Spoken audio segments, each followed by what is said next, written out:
I've been seeing a lot of backlash from Tony Hinchcliffe's vile jokes at Donald Trump's rally last night at Madison Square Garden, where he calls Puerto Rico an island of garbage and makes jokes about Latinos only being able to make babies and a whole bunch of vile things. Puerto Ricans are going to be out and they are going to vote. They are going to be voting against Donald Trump, in part because of this, but just in general because of how Donald Trump treats Puerto Rico. Remember in 2017 with Hurricane Maria, Donald Trump says, I had a great call with the president of Puerto Rico. We're going to get you the aid we need, while holding up the aid and tossing paper towels to the crowd. He didn't even realize he's the president of Puerto Rico, or was at the time. Republicans have taken support for Puerto Rican statehood out of their platform this year. It was there in 2016, was there in 2020, not there now.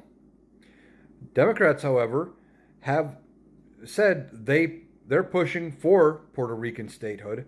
However, the only thing that they have changed is they want to push Puerto Rico into a direction either complete independence, some sort of independence but aligned with America, or statehood, and they want to get them out of this territorial status.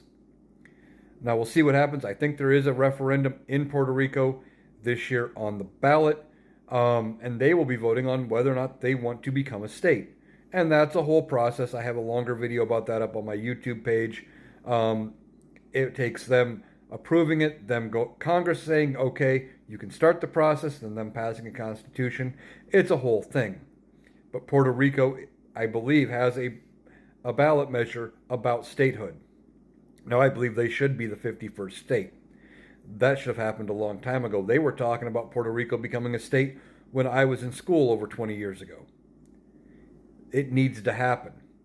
But beyond that, Puerto Ricans are American citizens with the right to vote.